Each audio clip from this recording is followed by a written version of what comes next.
Hello, welcome to the Sumo biology online classes.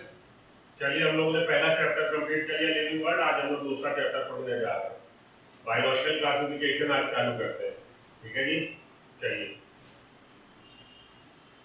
From the time of civilization the attempts had been made to classify organism.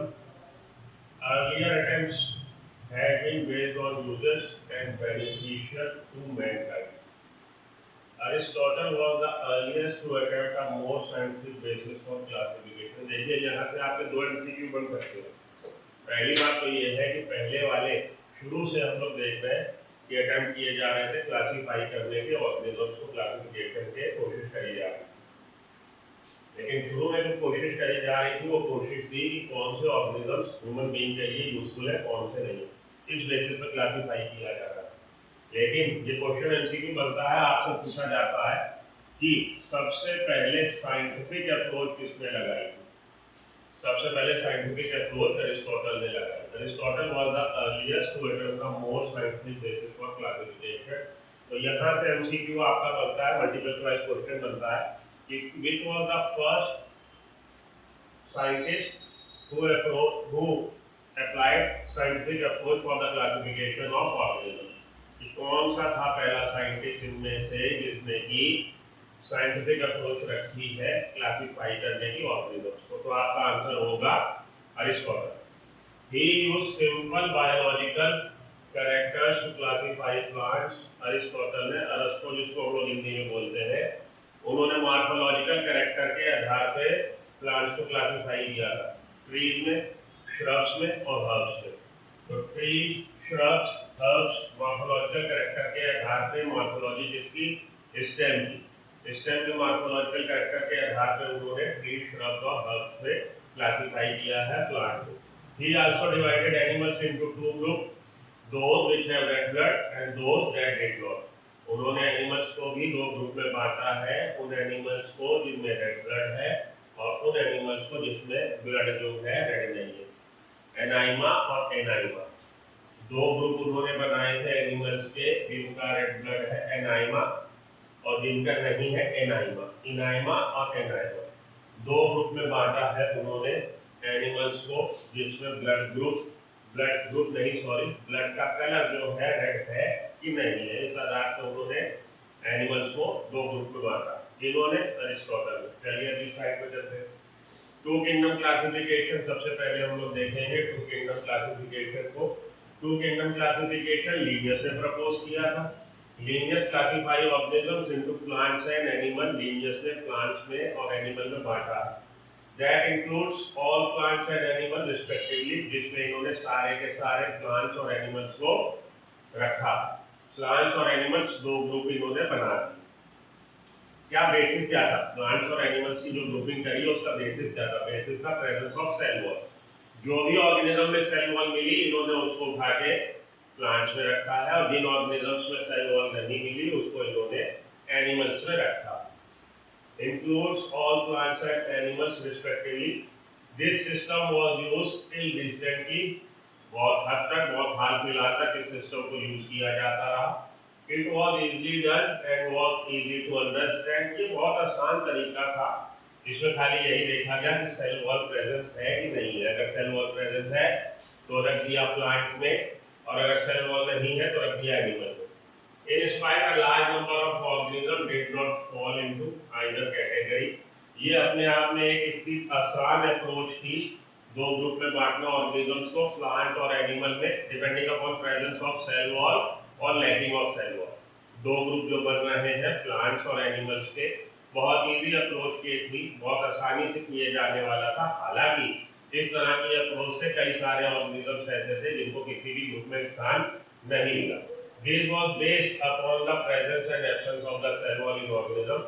All the organism which have cell wall were placed under the kingdom Plantae। तो जितने भी organism जिनमें cell wall थी उनको Plantae में रख दिया गया। जितने भी ऑर्गेनिज्म जिनमें सेल वॉल थी उनको प्लांटी में रख दिया गया, और वो ऑर्गेनिज्म जिनमें सेल वॉल नहीं थी उनको एनिमल में रख दिया। ओके जी, चलिए अगली स्लाइड पे आइए। At the lower level of organization, हम लोग टू किंगडम क्लासिफिकेशन के पढ़ रहे हैं लिमिटेशन। तो देख रहे हैं लोअर लेवल ऑफ ऑर्गेनाइजेशन, निचले स्तर पर अगर हम देखें, there are several instances where the distinction of plant and animal disappear. तो कई ऐसे हमें रिपोर्ट्स मिलेंगे, कई ऐसे उदाहरण मिलेंगे जहां पे प्लांट्स और एनिमल का डिस्टिंक्शन नहीं हो पाएगा। तो लोअर लेवल पे हम देखते हैं लोअर एनिमल्स या लोअर प्लांट्स, बल्कि हम कहें ऐसे ऑर्गेनिज्म जिनको ना हम प्लांट में ना एनिमल में रख पा रहे हैं, उनके कुछ कैरेक्टर एनिमल जैसे, कुछ कैरेक्टर प्लांट जैसे। तो लोअर लेवल ऑर्गेनाइजेशन पे हम देख रहे हैं कि कई सारे ऐसे रिपोर्ट्स हैं जिनको आप प्लांट या एनिमल दोनों में किसी में भी आप डिस्टिंक्ट नहीं कर पा रहे, नहीं रख पा रहे। ये इसका ड्रॉबैक हो गया टू किंगडम क्लासिफिकेशन। अब molds, a group of fungi are wallless in their vegetative phase when nutrition is holozoic, the develop cell wall in the reproductive phase. Moulds हम लोग पढ़ेंगे, स्लाइम मोल्ड्स, इसको हम लोग फंजाई का ही एक पार्ट मानते हैं, हालांकि ये ट्रू फंजाई नहीं है। स्लाइम मोल्ड्स जो है ट्रू फंजाई में नहीं आते हैं। हम लोग आगे देखेंगे कि क्या उसका रीजन है, क्यों हम लोग स्लाइम मोल्ड्स को ट्रू फंजाई नहीं मानते। Moulds, a group of fungi, fungi का ही एक ग्रुप मान के चल रहे हैं। इसमें हम देखेंगे कि जब इनकी वेजिटेटिव सेल है, जब वो रिप्रोड्यूस नहीं कर रही है, तब उसमें हम देखेंगे फेज, वेजिटेटिव फेज में वॉल लेस है, सेल वॉल नहीं है। वेयर रिप्रोडक्टिव फेज जब आएगी, they develop cell walls in their reproductive phase. Reproductive phase में सेल वॉल की प्रेजेंस हमको देखने को मिलेगी। ये चीज यहाँ पे इंपॉर्टेंट है, याद रख लीजिएगा। स्लाइम मोल्ड्स में वेजिटेटिव फेज जो है, उस फेज में आपको सेल वॉल देखने में नहीं मिलेगी। वेयर रिप्रोडक्टिव फेज में जब स्पोर फॉर्मेशन होंगे प्रोटीन बॉडी में, तब हम देखेंगे कि स्पोर वॉल वाले होते हैं। तो आपको सेल वॉल की प्रेजेंस रिप्रोडक्टिव फेज में तो मिल रही है, लेकिन सेल वॉल की प्रेजेंस आपको वेजिटेटिव फेज में नहीं मिल रही। Slime moulds can neither place in the fungi nor plant. Slime moulds को हम लोग ना तो प्लांट में प्लेस कर रहे हैं, ना हम फंजाई में प्लेस कर रहे हैं। It included bacteria. शुरू में हमने देखा है कि बैक्टीरिया को भी स्थान दे दिया गया था प्लांटी में। शुरू में कैरोलस लीनियस ने बैक्टीरिया को प्लांटी में स्थान दिया था, और क्या बेसिस था? Presence of cell wall. तो क्योंकि बैक्टीरिया में हम देखते हैं बैक्टीरियोग्लाइकेन की बनी सेल वॉल मिलती है, बैक्टीरिया में भी सेल वॉल की प्रेजेंस है, इसलिए बैक्टीरिया को कैरोलस लीनियस ने स्थान दिया था किसमें? प्लांटी में। Blue green algae, fungi, mosses, ferns, gymnosperm and the angiosperms under plant. तो इन्होंने, कैरोलस लीनियस ने हर उस चीज को, हर उस ऑर्गेनिज्म को जिसमें सेल वॉल की प्रेजेंस है, उठाकर प्लांटी ग्रुप में रख दिया। तो bacteria, blue green alga, fungi, mosses, ferns, pteridophytes हो गए, मॉसेस ब्रायोफाइट्स हो गए, जिम्नोस्पर्म, एंजियोस्पर्म, सबके सब उन्होंने प्लांट में, प्लांटी में स्थान दे दिया था, प्लांट्स माना था उनको। The character that unified this whole kingdom was that all the organisms included had a cell wall in their cells. तो वो लक्षण, जिस लक्षण के आधार पे इन सारों को उन्होंने प्लांट में रख दिया था, वो लक्षण था presence of cell wall. The character that unified this whole kingdom was that all the organisms included had a cell wall in their cells. This placed together groups which were widely different in their characteristics. ये जो approach थी, इस approach से बहुत सारे organisms, वो organisms भी जिनके कैरेक्टर अलग अलग है, वो ऑर्गेनिजम्स भी एक साथ एक जगह पे आ गए, किंगडम प्लांट्स में आ गए। It brought together the prokaryotic cell. इस अप्रोच की वजह से क्या हुआ? इस अप्रोच की वजह से prokaryotic cell, bacteria and the blue green alga जो प्रोकैरियोटिक सेल है, and the other group which were eukaryotic, इकट्ठे एक जगह पे आ गए। तो हम देखेंगे कि prokaryotic cell, bacteria, prokaryotic cell, cyanobacteria और यूकैरियोटिक सेल, प्लांट्स वगैरह सारे के सारे एक ही जगह पे रख दिए गए, प्लांट में रख दिए गए। It also group together the unicellular organism and the multicellular one. तो एक तो दिक्कत ये हुई, एक जो ड्रॉबैक था वो तो ये था कि प्रोकैरियोटिक सेल और यूकैरियोटिक सेल एक ही जगह आ गई। पहली बात, पहली दिक्कत की प्रोकैरियोटिक सेल और यूकैरियोटिक सेल एक ही जगह आ गई। और दूसरी दिक्कत क्या है कि यूनिसेलुलर ऑर्गेनिजम्स और मल्टीसेलुलर ऑर्गेनिजम्स भी एक ही जगह पे आ गए। तो यूनिसेलुलर ऑर्गेनिजम्स और मल्टीसेलुलर ऑर्गेनिजम्स भी एक ही जगह पे आ गए, ये भी दिक्कत की बात हुई। Prokaryotic cell as well as eukaryotic cell एक ही जगह पे। इसके अलावा यूनिसेलुलर ऑर्गेनिजम्स और मल्टीसेलुलर ऑर्गेनिजम्स एक ही जगह पे रख दिए गए। हम लोग क्या पढ़ रहे हैं? हम लोग पढ़ रहे हैं कि भाई जो हमारा सिस्टम ये चलता चला आ रहा है, कौन सा ही टू किंगडम क्लासिफिकेशन का, उसके कौन से ड्रॉबैक है, ड्रॉबैक को पढ़ रहे हैं हम लोग। ठीक है, तो ड्रॉबैक में ये देखा हम लोगों ने, पहली दिक्कत ये हुई कि प्रोकैरियोटिक सेल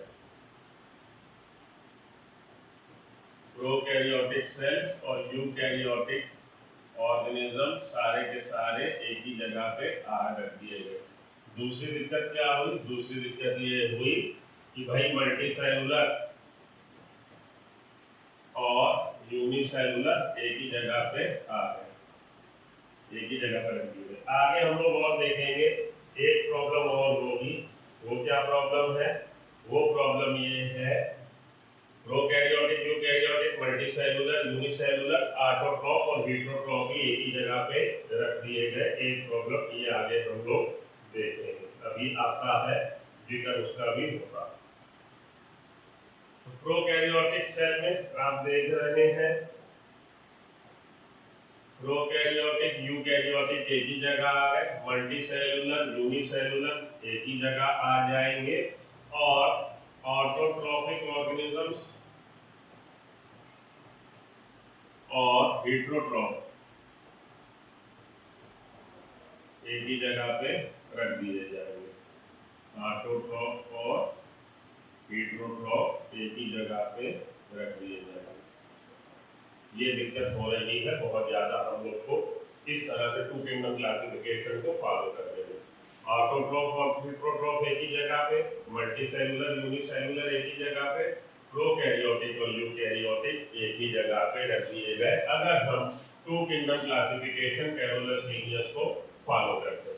ये दिक्कत महसूस होगी हमें, इसलिए हम लोग टू किंगडम क्लासिफिकेशन के लिए उसमें हमें अमेंडमेंट करना पड़ेगा, हमें उससे सुपीरियर, उससे अच्छा वर्जन हमें लाना पड़ेगा। तो two kingdom classification does not distinguish, यही बात हो रही थी अभी कि क्या इसके ड्रॉबैक है। यूकैरियोटिक और प्रोकैरियोटिक को डिस्टिंग्विश नहीं कर रहा, यूकैरियोटिक और प्रोकैरियोटिक को डिस्टिंग्विश नहीं कर रहा है। इसके अलावा यूनिसेलुलर और मल्टीसेलुलर को भेदभाव नहीं कर रहा, फोटोट्रॉफ और नॉन फोटोट्रॉफिक ऑर्गेनिजम्स को भेदभाव नहीं कर रहा। ये हम लोग देख रहे हैं कि ये दिक्कत इसमें हो रही है जब हम टू किंगडम क्लासिफिकेशन को फॉलो कर रहे हैं। तो टू किंगडम क्लासिफिकेशन से अब हमें इम्प्रूव वर्जन पे जाना पड़ेगा, हमें उसमें इम्प्रूव वर्जन देखना पड़ेगा। चलिए देखें क्या हो सकता है इम्प्रूव वर्जन, हमें कौन सा आना है उसको देख लेते हैं। हाँ, यहाँ पे था मैं, यहाँ से थोड़ा सा डिलेड हो गई पिक्चर, वापस वहीं पे आ रहे हैं। The character that unified this displace groups, हो गई बात, आगे चलिए। Brought together the prokaryotic bacteria and blue green alga with other groups, बात हो गई। which was eukaryotic, it also grouped together the unicellular organism and the multicellular ones, ये भी बात हो गई कि ये दिक्कत इसमें हो रही है कि यूनिसेलुलर और मल्टीसेलुलर एक ही जगह आ गए। से फॉर एग्जांपल के तौर पे Chlamydomonas and Spirogyra were placed together in alga. Chlamydomonas और स्पाइरोगेरा दोनों को एल्गा में स्थान दे दिया गया। क्लेमाइडोमोनास यूनिसेलुलर है और ये स्पाइरोगेरा हमारा मल्टीसेलुलर। आगे चलते हैं। The classification did not differentiate between the heterotrophic group fungi and the autotrophic green plant. ये क्लासिफिकेशन टू किंगडम क्लासिफिकेशन क्या कर रहा है? ये डिफरेंशिएट नहीं कर रहा हेटेरोट्रॉफिक ऑर्गेनिज्म और ऑटोट्रॉफिक ऑर्गेनिज्म को। हेटेरोट्रॉफिक और ऑटोट्रॉफिक को एक ही जगह पर स्थान दे रहा, तो फंजाई और प्लांट्स को एक ही जगह पर स्थान दे रहा। दो they also showed a characteristic difference in their wall composition, हालांकि सेल वॉल तो है उसमें, लेकिन सेल वॉल का कंपोजिशन अलग अलग है। हम लोग देखेंगे प्लांट की जो सेल वॉल बनी है सेलुलोज की बनी है, जबकि फंजाई की सेल वॉल काइटिन की बनी होती है। तो हालांकि फर्क उसमें बहुत ज्यादा मिल रहा है सेल वॉल के कंपोजिशन में, फिर भी उसने कैरोलस लीनियस से केवल एक चीज देखी कि क्या सेल वॉल है कि नहीं है, और उन्होंने कुछ नहीं देखा। इसी आधार पर उन्होंने उठा के एक ही जगह रख दिया। तो फंजाई में भी सेल वॉल है और प्लांटिंग में भी सेल वॉल है, लेकिन सेल वॉल का कंपोजिशन अलग अलग है। And the autotrophic green plants, though they also show the characteristic difference in their wall composition. The fungi had chitin, fungi की सेल वॉल काइटिन की बनी है, while the green plants had a cellulosic cell wall. चलिए आगे। Therefore, two kingdom classification was found inadequate। इस वजहों से ये जो तीन मेन हम लोगों ने देखे वजह कि पहली बात तो प्रोकैरियोटिक और यूकैरियोटिक को एक ही जगह स्थान दिए दे रहे हैं। जो पहला ड्रॉबैक था कि प्रोकैरियोटिक सेल और यूकैरियोटिक सेल को एक ही जगह पे स्थान दिया जा रहा था। ये तो ये वजह हो गई। और वजह क्या थी? और वजह थी कि ऑटोट्रॉफ और हेटेरोट्रॉफ को एक ही जगह पे स्थान दे रहे हैं। ऑटोट्रॉफ और हेटेरोट्रॉफ को एक ही जगह पे स्थान दे दिया। और तीसरी वजह ये थी कि हमारे यूनिसेलुलर और मल्टीसेलुलर को भी एक ही जगह पे स्थान दे दिया गया। यूनिसेलुलर ऑर्गेनिजम्स एंड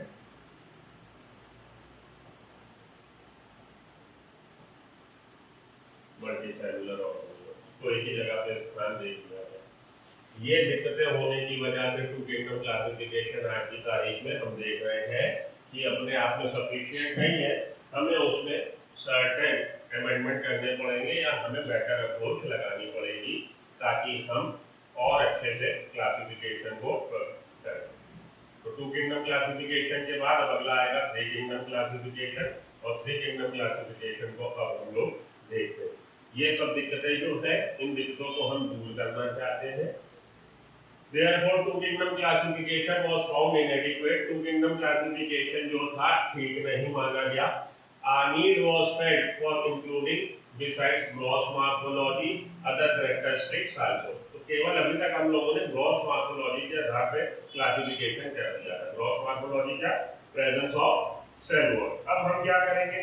अब हमें अप्रोच लगानी है कि हम ग्रॉस मॉर्फोलॉजी के अलावा कुछ और चीजें भी कंसीडर करें, लाइक सेल स्ट्रक्चर, सेल का स्ट्रक्चर कंसीडर करें, nature of wall, cell wall का नेचर कंसीडर करें, mode of nutrition, mode of nutrition को भी हम फॉलो करें, और habitat, method of reproduction, evolutionary relationship etcetera. तो केवल और केवल एक ग्रॉस मॉर्फोलॉजिकल कैरेक्टरिस्टिक्स को बेस बना के जो हम क्लासिफिकेशन कर रहे थे, उस बिहाफ पे हमने देखा कि सर्टेन दिक्कतें हो रही हैं। ऑर्गेनिजम्स जो है अलग अलग जो क्वालिटी के ऑर्गेनिजम्स है वो लगभग एक ही जगह पे स्थान पा रहे हैं। उससे हम लोगों ने बेटरमेंट के लिए कि उससे बेटर हम कोई क्लासिफिकेशन लाएं, तो तरीका यह था कि हम केवल ग्रॉस मॉर्फोलॉजिकल कैरेक्टर को फॉलो ना करें, हम सेल स्ट्रक्चर को भी ध्यान में रखें, नेचर ऑफ सेल वॉल को भी ध्यान में रखें, मोड ऑफ रिप्रोडक्शन को भी ध्यान में रखें, मोड ऑफ न्यूट्रिशन को भी ध्यान में रखें, और उनके बीच में इवोल्यूशनरी रिलेशनशिप को भी ध्यान में रखें। Classification system for living organisms have hence change undergo several changes over time. इसलिए हम देखते हैं कि क्लासिफिकेशन सिस्टम ऑर्गेनिजम्स का जो है वो समय के साथ उसमें बहुत सारे बदलाव हमें देखने को मिलते हैं। अगला आ रहा हमारा three kingdom classification. Three kingdom classification। Haeckel separated unicellular animals, algae and fungi from other organisms। तो Haeckel साइंटिस्ट का नाम याद रखिएगा। अर्स्ट हेकल साइंटिस्ट थे जिन्होंने यूनिसेलुलर एनिमल्स, एल्गी, फंजाई। तो यहाँ पे एक पॉइंट है जो आपकी एनसीईआरटी नहीं बताती, आपकी एनसीईआरटी बताती है कि प्रोटिस्टा जो किंगडम फॉर्म हुआ, प्रोटिस्टा किंगडम में हम लोग यूनिसेलुलर यूकैरियोट्स को रखते हैं। हाँ, बात ठीक है, लेकिन ये आज की तारीख का उसका स्टेटस है। जब प्रोटिस्टा फॉर्म हुआ तब उसमें केवल यूनिसेलुलर यूकैरियोट नहीं थे। तब हेकल ने जो ओरिजिनल बनाया था प्रोटिस्टा, उसमें हमारे एल्गा भी थे, हमारे फंजाई भी थे। एल्गा फंजाई के साथ यूनिसेलुलर एनिमल्स थे। तो एल्गा फंजाई में बाद में उन्होंने क्या किया है कि केवल यूनिसेलुलर एल्गा को वहां पे छोड़ा, मल्टीसेलुलर एल्गा को ले लिया वापस, और फंजाई को भी ले लिया, उन्होंने वहां से हटा दिया। अदर साइंटिस्ट ने बाद में, हेकल ने जब फॉर्म किया तो हेकल ने यूनिसेलुलर ऑर्गेनिजम्स को लिया, एल्गा को लिया, फंजाई को लिया। बनाने में प्रोटिस्टा, लेकिन बाद में उसमें से मल्टी सेलुलर एल्गा को रिमूव कर दिया गया। तो मल्टी सेलुलर एल्गा रिमूव कर दिए गए हैं और फंजाई को रिमूव कर दिया गया। हालांकि ओरिजिनली जब ये फॉर्म हुआ था तब उसमें मल्टी सेलुलर एल्गा और फंजाई को भी प्लेस किया गया था। तो आज की तारीख में जो बच रहा है, आज की तारीख में उसमें बच रहा है केवल यूनिसेलुलर ऑर्गेनिजम्स, यूकैरियोटिक ऑर्गेनिजम्स बच रहे हैं। तो यूनिसेलुलर एनिमल सेल की fungi from other organisms on the basis of lack of tissue differentiation. इन्होंने टिश्यू डिफरेंशिएशन को आधार बनाया था, यूनिसेलुलर यूकैरियोटिक को आधार नहीं बनाया था। इन्होंने टिश्यू डिफरेंशिएशन को आधार बनाया था कि भाई टिश्यू डिफरेंशिएशन नहीं है जिन लोगों में, उनको उठाकर प्रोटिस्टा बना दिया गया। बाद में उस ग्रुप में से मल्टी सेलुलर एल्गा रिमूव कर दिया गया, फंजाई को रिमूव कर दिया गया। तो basically what is left behind is, जो पीछे रह गया, छूट गया, उसमें केवल यूनिसेलुलर यूकैरियोट छूट गया। ये बात आपने ध्यान में रख लेनी है। The new group was called kingdom Protista. इस तरह से किंगडम प्रोटिस्टा अस्तित्व में आया। Later of fungi and multi cellular alga taken out. बाद में उसमें से मल्टी सेलुलर एल्गा और फंजाई को हटा दिया गया from the group so that kingdom protista came to have into existence and only unicellular eukaryotes are present at this time। और यहाँ पे इस समय केवल यूनिसेलुलर यूकैरियोट को रिप्रेजेंट करता है हमारा किंगडम प्रोटिस्टा। तो 3 इसमें किंगडम प्रोटिस्टा जो इंट्रोड्यूस कर दिया, तो इनके हिसाब से हेकल ने जो बनाया 1866 में, सन याद रख लीजिएगा, 1866 में 3 किंगडम क्लासिफिकेशन दिया। उसमें प्लांटी और एनिमिलिया तो पहले ही था, एक और नया इंट्रोड्यूस कर दिया इन्होंने, प्रोटिस्टा। प्रोटिस्टा न्यू किंगडम इन्होंने इंट्रोड्यूस किया। ओके जी, क्लियर है? चलिए आगे चलते हैं। 4 किंगडम क्लासिफिकेशन इसके बाद आया। 3 किंगडम क्लासिफिकेशन के बाद 4 किंगडम क्लासिफिकेशन एग्जिस्टेंस में आया है। With the advent of the electron microscope, electron microscope की खोज के बाद it became clear that bacteria and related organism have a different nuclear structure. Electron microscope की खोज के बाद ये देखा गया कि बैक्टीरिया और बैक्टीरिया से रिलेटेड जो ऑर्गेनिजम्स है उनका स्ट्रक्चर, सेल स्ट्रक्चर जो है, न्यूक्लियर स्ट्रक्चर, सेल स्ट्रक्चर अलग है। वो अलग तरह की सेल है। बेसिकली 2 तरह की सेल अब हमारी जानकारी में हो गई, प्रोकैरियोटिक और यूकैरियोटिक। और ये क्वेश्चन भी एक डीपीएमटी में आया हुआ है कि how many types of cells are known to us, कितने तरह की सेल। तो याद रखिएगा 2 तरह की नहीं, प्रोकैरियोटिक और यूकैरियोटिक नहीं, एक और सेल है मेसोकैरियोटिक, मेसोकैरियोट, उसको भी याद में रखिएगा। तो 3 बेसिकली तरह की सेल्स हैं जो आज की तारीख में हम लोग जानते हैं, prokaryotic cell, mesokaryotic and eukaryote. Prokaryon, mesokaryon and eukaryote. आइए आगे चलते हैं। With the advent of electron microscope it become clear, ये चीज क्लियर हुई that bacteria and related organism have a different nuclear structure. Bacteria और उससे संबंधित जो ऑर्गेनिजम्स हैं उनका न्यूक्लियर स्ट्रक्चर अलग है as compare to other, they are called prokaryotic, वो प्रोकैरियोट्स कहलाते हैं। A new kingdom Monera introduce, तो अब एक नया किंगडम इंट्रोड्यूस कर दिया गया, मोनेरा। तो पहले कितने थे? 3, अब 3 में एक और बढ़ गया जी, कौन सा बढ़ गया? मोनेरा बढ़ गया। ठीक है जी। तो मोनेरा बढ़ने से क्या हुआ, कितने हो गए? अब हो गए हैं इनके 4। पहले कौन से थे? पहले थे प्लांट्स और एनिमल्स। उसके बाद एक इंट्रोड्यूस और कौन सा किया गया? प्रोटिस्टा। और प्रोटिस्टा के बाद किसको इंट्रोड्यूस किया गया? प्रोटिस्टा के बाद मोनेरा इंट्रोड्यूस कर दिया गया। तो आज की तारीख में, मतलब आज की तारीख में नहीं, ये जो हो गया 4 किंगडम क्लासिफिकेशन में चौथा कौन सा इंट्रोड्यूस हुआ है? मोनेरा। ठीक, याद रख लीजिएगा। चलिए वापस चले, यहाँ से आ गए हम लोग इधर।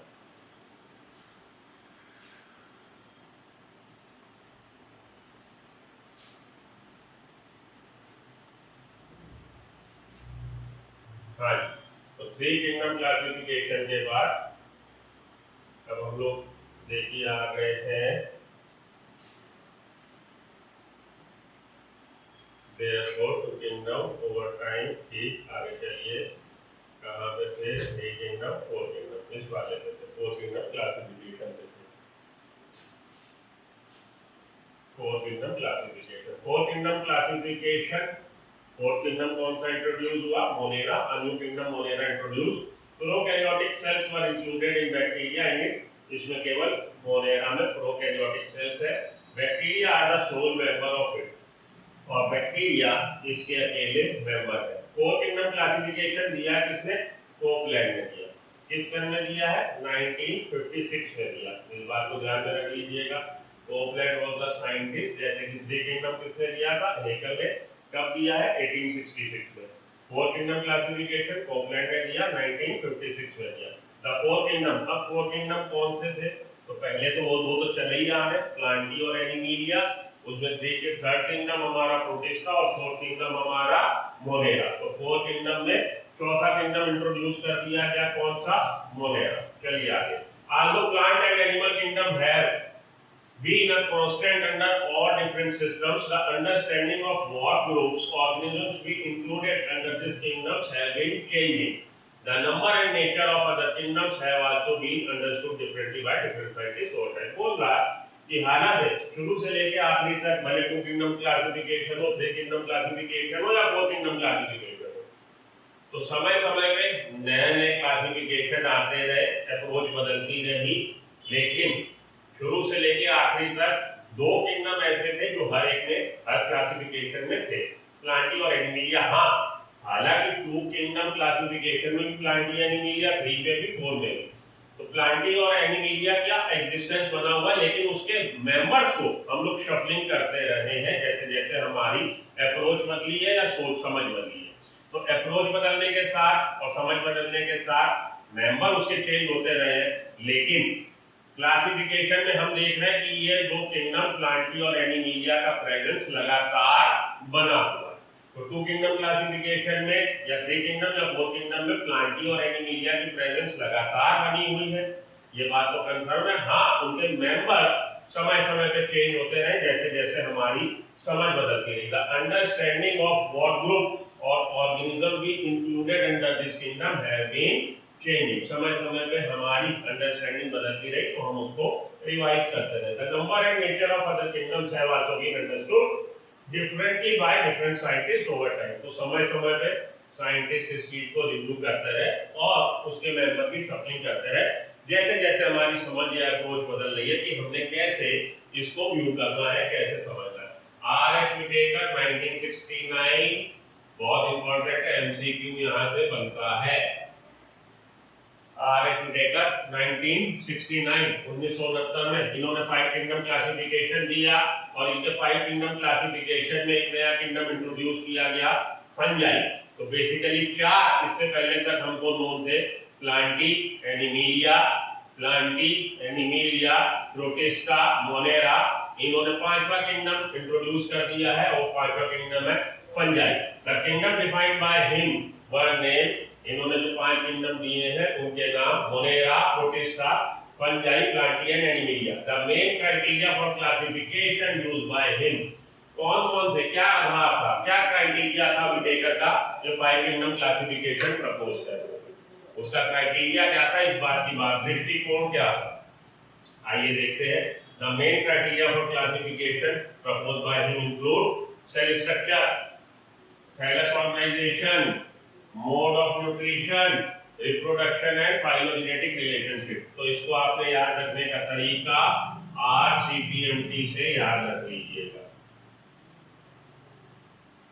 Mode of reproduction, cell structure, phylogenetic relationship, mode of nutrition, thallus organization. RCPMT से याद रख लीजिएगा। आप लोग खुशकिस्मत है कि आप लोग के समय में नीट होने लगा, मेरे समय में होता था CPMT, और CPMT का कोर्स बहुत ज़्यादा वाइड था आज के समय से, और उसमें कोई भी फिक्स नहीं था, कहीं से भी उठा के कुछ भी पूछ देते थे और बहुत ज़्यादा सिलेबस से बाहर था। आज की तारीख में आप लोग एक बात विश्वास मानने चाहिए, अगर आप NCERT को फॉलो कर रहे हैं तो नियर अबाउट 76 से 77 क्वेश्चन तो आप बायो में क्रैक कराएंगे और 25-30 क्वेश्चन आप फिजिक्स और केमिस्ट्री के भी क्रैक कराएंगे। तो नियर अबाउट आप बॉर्डर पे खड़े, अगर आप इतने अटेम्प्ट कराते हो तो आप बॉर्डर पे खड़े हो, आपको हल्का सा उधर पुश करने की जरूरत है, मींस आपको थोड़ा सा एक्स्ट्रा पढ़ने की जरूरत है, थोड़ा सा अपनी समझ को दायरे को बढ़ाने की जरूरत है और you are through. You can do break through, आप कर सकते हैं। लेकिन मेरे समाज में हम लोग कौशिक रमेश गुप्ता पढ़ पढ़ के पगला जाते थे, पता ही नहीं होता था कहाँ से क्या पूछते, बीएससी लेवल का क्वेश्चन भी वो लोग डाल देते थे। खैर अब ज़्यादा होने से क्या होगा, अब क्या हो जब क्लियर हो गई खेल, या तो मैं भी आप लोग की तरह 1990 या 2000 में अवतरण दिया होगा। चलिए खैर कोई बात नहीं। तो जो चीज़ें यहाँ पे मेन है कि 5 क्राइटेरिया है मेनली जो कि फॉलो किए किसने, विटेकर ने 5 किंगडम क्लासिफिकेशन देने में। कौन कौन से हैं, cell structure, thallus organization, mode of nutrition, mode of reproduction, phylogenetic relation. अब इसमें से सबसे इंपॉर्टेंट कौन सा है, ये क्वेश्चन आ चुका है, पीएमटी में क्वेश्चन आ चुका है कि इनमें से कौन सा क्राइटेरिया जो विटेकर ने अप्लाई किए, कौन सा क्राइटेरिया उसमें से प्राइम मोस्ट अटर मोस्ट इंपॉर्टेंट का है, तो वो है मोड ऑफ न्यूट्रिशन। क्योंकि मोड ऑफ न्यूट्रिशन के आधार पर ही उन्होंने फंजाई को प्लांटी से रिमूव करके as a separate kingdom establish किया। तो इससे पहले 4 किंगडम में फंजाई कहाँ था, हवा में नहीं था, प्लांटी में था, प्लांट्स में प्लांटी में था। तो इन्होंने प्लांटी से रिमूव किया फंजाई को on the basis of what, mode of nutrition. कि फंजाई में हमें इकोटॉपिक मोड ऑफ न्यूट्रिशन मिल रहा और प्लांट्स में आज की तारीख में वो है जो बेसिकली फोटोऑटोट्रोफ है। तो ये बात याद में रख लीजिएगा। और ये जो 5 क्राइटेरिया उसमें से लीस्ट इंपॉर्टेंट कौन सा, मोड ऑफ रिप्रोडक्शन। चलिए आगे चलते हैं। अब ये हम लोग की बुक का ये डायग्राम बहुत इंपॉर्टेंट है, इससे क्वेश्चन फ्रेम हो जाता है। कैरेक्टरिस्टिक पूछ रहा है सेल टाइप, तो केवल मोनेरा ऐसा है जो प्रोकैरियोटिक सेल है, बाकी के हमारे यूकैरियोटिक सेल है। सेल वॉल देखिए इसमें मोनेरा में मिलेगी, किसकी बनी होती है, पेप्टिडोग्लाइकेन की। तो सेल वॉल की प्रेजेंस नॉन सेलुलर है, सभी में नॉन सेलुलर है। पॉलीसैकेराइड अमीनो एसिड्स की बनी है। प्रोटिस्टा में हम देखेंगे, प्रोटिस्टा जब हम लोग पढ़ेंगे तो सर्टेन ग्रुप ऐसे हैं जहाँ पे सेल वॉल नहीं है और कुछ ऐसे हैं जिनमें सेल वॉल, जैसे क्राइकोफाइट्स में सेल वॉल है, डायनोफ्लैगेलेट्स में सेल वॉल है, यूनिलॉइड में नहीं है, स्लाइमोड्स में, वेजिटेटिव सेल में नहीं है, रिप्रोडक्टिव सेल में और प्रोटोजोवन में नहीं है। तो प्रोटिस्टा के सब में है, सब में नहीं है। फंजाई में प्रेजेंट है विदाउट सेलुलोज, बगैर सेलुलोज की काइटिन की बनी है। प्लांटी में सेलुलोज की बनी है, एनीमिलिया में नहीं है। उसके बाद न्यूक्लियर मेम्ब्रेन केवल आपको प्रोकैरियोटिक सेल में नहीं मिलेगी, बाकी में मिलेगी। तो प्रोकैरियोटिक सेल में एब्सेंट है, बाकी में प्रेजेंट है। बॉडी ऑर्गेनाइजेशन मोनेरा में ये सेलुलर बॉडी ऑर्गेनाइजेशन है, ज्यादातर यूनिसेलुलर है। प्रोटिस्टा में सेलुलर ऑर्गेनाइजेशन है, यूनिसेलुलर है। फंजाई में मल्टी सेलुलर है लेकिन टिश्यू लेवल पे नहीं है, लूज टिश्यू है। उसके बाद प्लांटी में मल्टी सेलुलर है, टिश्यू ऑर्गेनाइजेशन, ऑर्गन ऑर्गेनाइजेशन देखने को मिल रहा है। और एनिमल में टिश्यू, ऑर्गन और ऑर्गन सिस्टम का ऑर्गेनाइजेशन देखने को मिल रहा है। तो सेलुलर ऑर्गेनाइजेशन में, बॉडी ऑर्गेनाइजेशन में हमारे प्रोकैरियोट यूनिसेलुलर, प्रोकैरियोट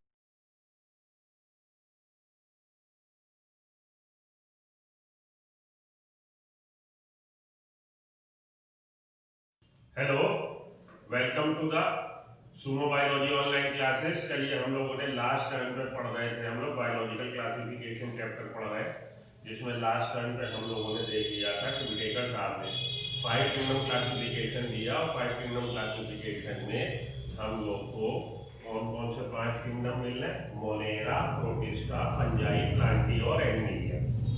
तो आज हम लोग चालू कर रहे हैं मोनेरा किंगडम को। चलिए चालू करते हैं मोनेरा किंगडम और नेक्स्ट टाइम पे हम लोग प्रोटिस्टा किंगडम को फॉलो करेंगे।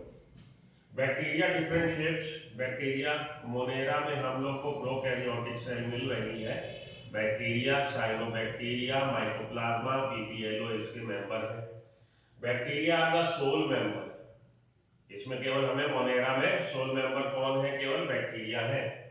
दे are the most abundant micro organism, bacteria सबसे ज्यादा मिलने वाले माइक्रो ऑर्गेनिजम्स इस यूनिवर्स में है। बैक्टीरिया अगर ऑलमोस्ट एनीवेयर, ये आपको हर जगह मिल जाएंगे, कहीं पे भी मिल जाएंगे, हार्शेस्ट कंडीशन में भी मिल जाएंगे, फेवरेबल कंडीशन में भी मिलेंगे और ऐसी जगह पे भी, हार्शेस्ट कंडीशन का मतलब है ऐसी जगह पे भी जहाँ पे कोई दूसरी लाइफ फॉर्म सस्टेन करे, आसान काम नहीं है, वहाँ पे भी आपको बैक्टीरिया की प्रेजेंस मिल जाएगी। Hundreds of bacteria are present in a handful of soil. मुट्ठी भर भूमि, मुट्ठी भर मिट्टी में आपको 100,000 ऑफ बैक्टीरिया की प्रेजेंस मिल जाएगी। They also live in extreme habitat. Habitat natural home of an organism, उसके रहने का निवास स्थान किसी ऑर्गेनिज्म के जीव का, वो हैबिटेट है। तो ये एक्सट्रीम हैबिटेट बहुत दुरूह परिस्थितियों में भी ये मिल जाएंगे, सच एज हॉट स्प्रिंग, जैसे कि गर्म पानी के झरने, डेजर्ट मरुस्थल में, snow and deep oceans, snow में पोलर एरिया में भी कह लीजिए, एंड डीप ओशियंस समुद्र की गहराई में भी आपको बैक्टीरिया की प्रेजेंस मिल जाएगी। Where very few other life forms can survive, जहां पे दूसरी कोई लाइफ फॉर्म का सर्वाइव करना इतना आसान नहीं होगा, वहां पे भी बैक्टीरिया की प्रेजेंस आपको मिल जाएगी। Many of them live in और अदर ऑर्गेनिजम्स एज पैरासाइट, ये आपको पैरासाइट परजीवी के तौर पे किसी दूसरे ऑर्गेनिजम्स के शरीर पे या उसके शरीर के अंदर भी मिल जाएंगे। कौन जी? बैक्टीरिया। ठीक, आगे चलते हैं। Bacteria group under 4 categories based on their shape, उनकी शेप के आधार पे उसकी 4 कैटेगरी श्रेणी है। द स्फेरिकल कोकस, ये कोकाई हमारे स्फेरिकल गोल होंगे, कोकस कहलाते हैं। The rod shape bacillus, bacillus जो है रॉड शेप है, आपको रॉड की तरह के मिल रहे हैं, वो बैसिलस कहला रहे हैं। द कॉमा शेप विब्रियम, ये कॉमा शेप विब्रियो फुल इसका plural, comma shape vibrium plural vibrio, and the spiral spirillum, और स्पाइरल शेप स्पाइरलम। इसमें ये याद रखिएगा कि आपको गुच्छों में या ये लिंक हो जाएंगे आपस में, स्ट्रेप्टो जिसको हम लोग बोलते हैं, स्ट्रेप्टोकोकस और स्ट्रेप्टोबैसिलस लिंक हो जाएंगे। अगर एक दूसरे से जुड़ के एक लंबी चेन से बना देंगे तो केवल कोकाई और बैसिलस बनाते हैं। स्पाइरलम स्ट्रेप्टो फॉर्म में नहीं होता और विब्रियो स्ट्रेप्टो फॉर्म में नहीं होता। आगे चलिए अगली स्लाइड पे। दो the bacterial structure is very simple, bacteria का स्ट्रक्चर जो है बहुत सिंपल स्ट्रक्चर है। They are very complex in behaviour, लेकिन उनका व्यवहार जो है बड़ा जटिल है। उनका स्ट्रक्चर एकदम सरल है लेकिन उनका व्यवहार जटिल है। Compare to many other organisms, bacteria as a group show the most extensive metabolic diversity. यहाँ से आपका एमसीक्यू बनता है, एक मल्टीपल चॉइस क्वेश्चन यहाँ से बनता है। वो पूछेगा आपसे इनमें से कौन सा किंगडम ऐसा है जिसमें आपको सबसे ज्यादा डाइवर्सिटी मोड ऑफ न्यूट्रिशन की मिलती है। तो आपका जवाब होगा मोनेरा। मोनेरा वो किंगडम है जिसमें आपको सबसे ज्यादा diversity in case of mode of nutrition अगर हम कंसीडर करें तो मिलती है। Some of the bacteria autotroph, कुछ बैक्टीरिया है जो ऑटोट्रॉफ होंगे, and they synthesise their own food from inorganic substrate, वो अपना भोजन स्वयं का भोजन खुद बना सकते हैं, ऑटोट्रॉफ होंगे। They may be photo autotroph, अब ऑटोट्रॉफ हम जानते हैं वो ऑर्गेनिजम्स हैं which can synthesise their own food, जो अपना भोजन बना सकते हैं। तो अपना भोजन बनाने के लिए जरूरत किसकी है? ईंधन की। और ईंधन कहाँ से मिल रहा है?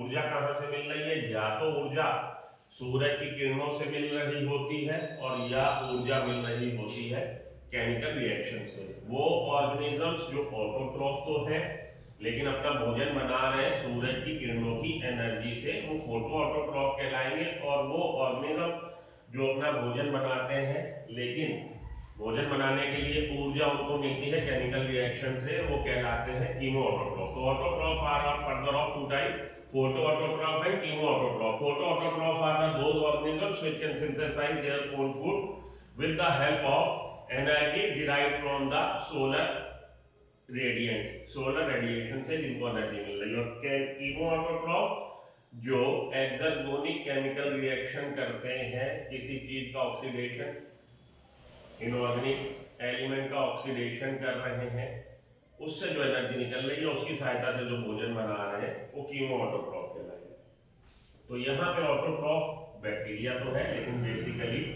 फोटो ऑटोट्रॉफ भी है और कीमो ऑटोट्रॉफ भी आपको मिल रहा है। तो ये अभी हमने एक सेकंड पहले बोला कि भाई मोनेरा जो है जिसमें बैक्टीरिया आ रहा है, बैक्टीरिया में हमें सबसे ज्यादा डाइवर्सिटी देखने को मिल रही है in terms of mode of nutrition. The vast majority of bacteria heterotroph, हालांकि ऑटोट्रॉफ आपको मिल रहे हैं, फोटो ऑटोट्रॉफ भी मिल रहे हैं, कीमो ऑटोट्रॉफ भी मिल रहे हैं, लेकिन मोस्टली बैक्टीरिया कैसे हैं, हेटरोट्रॉफ है।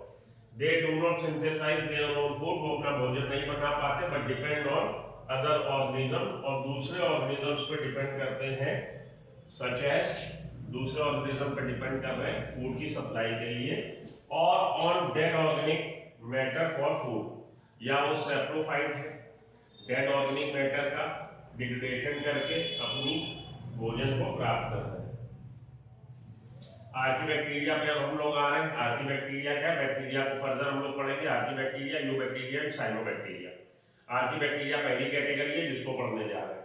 दिस बैक्टीरिया आर स्पेशल, ये स्पेशल टाइप का बैक्टीरिया है, since they live in some of the most harsh habitat, क्योंकि ये सबसे ज्यादा हार्श कंडीशन में मिल रहा है। Such as extreme salty area, ऐसी जगह पे जहाँ पे सॉल्ट कंटेंट बहुत ज्यादा है। इस तरह के बैक्टीरिया, आर्कीबैक्टीरिया जो ऐसी जगह पे मिल रहे हैं जहाँ सॉल्ट कंटेंट बहुत ज्यादा है, वो हेलोफाइट्स कहला रहे हैं।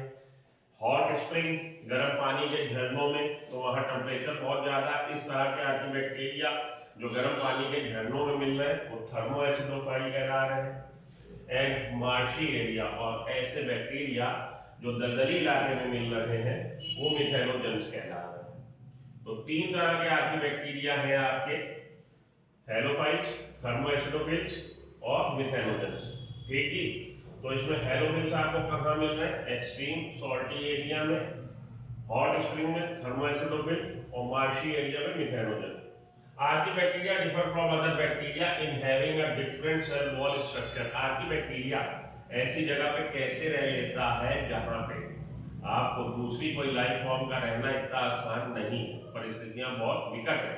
उन विकट परिस्थितियों में ये कैसे रह लेता है, क्योंकि इसकी सेल वॉल का स्ट्रक्चर अलग है। And this feature is responsible for their survival in extreme condition, और यही इनकी विशेषता है, जिस विशेषता की वजह से ये इन विकट परिस्थितियों में भी अपना जीवन यापन कर लेता है। Methanogens are present in the guts of several ruminant animals such as cows and buffalo। तो ये मिथेनोजेंस आपको रूमिनेंट एनिमल्स की गट में मिलेंगे, सच एज काउ, जैसे कि हमारे मवेशी हो गए। तो इनको रूमिनेंट एनिमल्स इसलिए बोल रहे हैं क्योंकि ये जो मवेशी हैं इनका स्टमक, चार पार्ट है स्टमक के, रेटिकुलम हमारा सबसे पहले रूमिनेंट, फिर रेटिकुलम। ये जो रूमिनेंट एनिमल्स हैं इनके स्टमक के चार पार्ट, पहला पार्ट है ल्यूमेन, रेटिकुलम, ओमेसम, एबोमेसम। आपको याद क्या रखना है, आपको इतना याद रखने की जरूरत नहीं है। Lumen, reticulum, omasum, abomasum. तो आपको याद क्या रखना है, पहला स्टमक का पहला पार्ट ह्यूमन याद रखना है। ह्यूमन में ये मिल रहे हैं, इसलिए इन लोग के ये जो एनिमल्स हैं रूमिनेंट एनिमल्स कहलाते हैं, क्योंकि इनके स्टमक का पहला पार्ट है ह्यूमन, और ह्यूमन में आपको मिल रहे हैं मिथेनोजेंस।